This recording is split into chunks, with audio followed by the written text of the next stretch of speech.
Number 1. Welcome to Intervlog, your window to Africa and the world, where stories breathe and voices echo across borders. Today, our spotlight turns to Madagascar, a vast island of extraordinary beauty and biodiversity, but also one wrestling with the turbulence of politics, protest, and power. In the past few weeks, Madagascar has witnessed a rapid and unsettling transformation.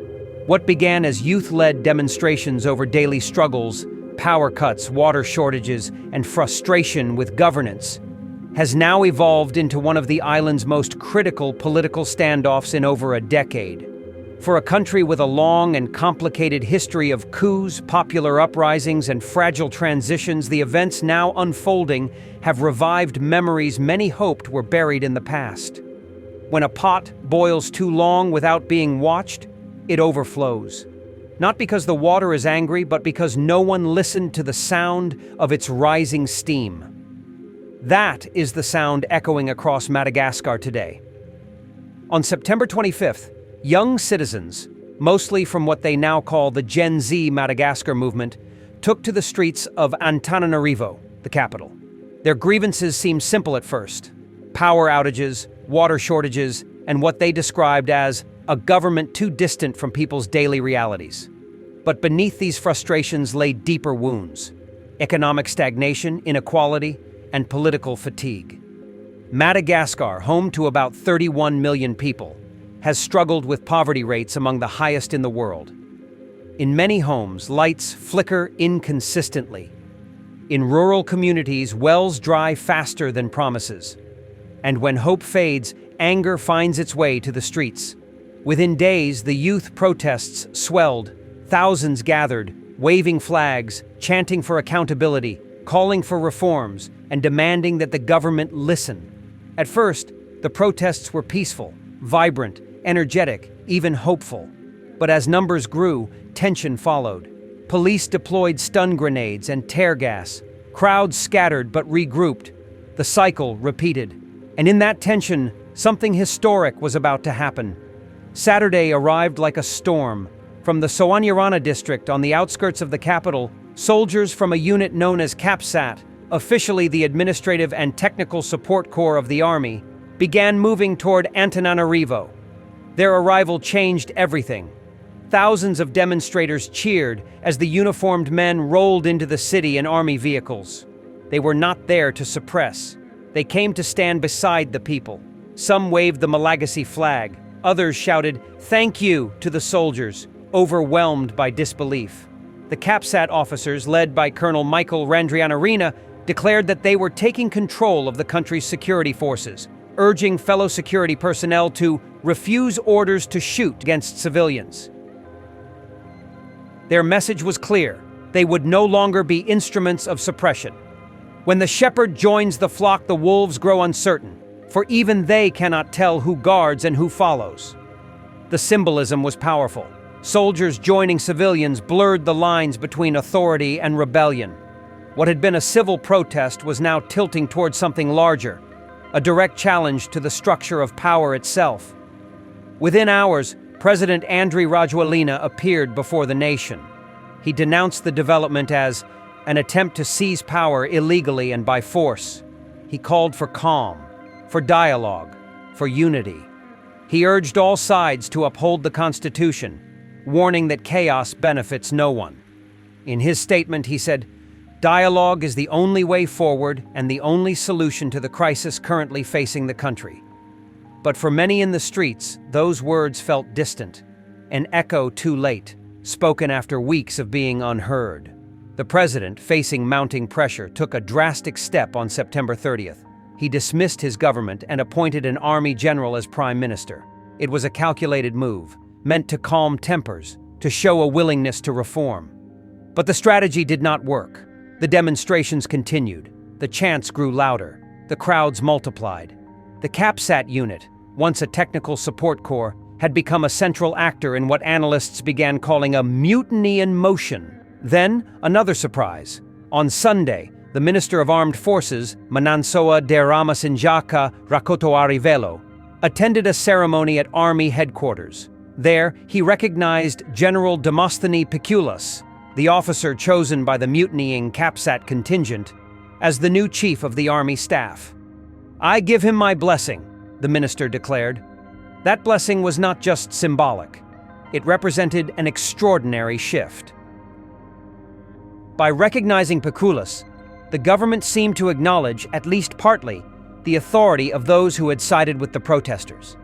It blurred the line between legitimacy and rebellion, leaving observers questioning. Was this a peaceful reconfiguration of power, or the beginning of a coup? The president's office released another statement. It repeated the warning that an attempt to seize power was underway. It urged the nation and international community to stand by the constitutional order. But in the streets, the energy was changing.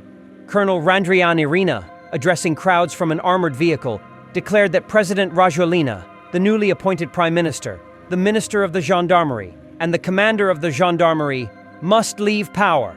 Then he added, "Do we call this a coup? I don't know yet." Those words, half question, half declaration, captured the nation's confusion. Was this the beginning of another military takeover, or a spontaneous uprising gone too far? Reports soon emerged of exchanges of fire between CAPSAT forces and loyalist security units. At least one soldier was reported. The United Nations said 22 people had since the protests began, with dozens injured. The government disputed these figures, but the tension was undeniable. To understand why these events strike so deeply in Madagascar, one must look back. Since independence from France in 1960, the island has seen multiple power shifts, often through force, not ballots. In 1972, mass protests led to the downfall of the first president, Philibert Tsiranana. In 1991, another uprising forced Didier Ratsiraka into a transitional government. In 2002, a disputed election sparked clashes and nearly divided the nation. And in 2009, the same Andry Rajoelina, then a young mayor of Antananarivo, rose to power through a military-backed coup, forcing President Marc Ravalomanana to flee. It took 5 years before Madagascar returned to constitutional order. Now, many see history repeating, with eerie familiarity. Intervlog adds another parable here. When a nation walks in circles, even progress becomes a path back to the past.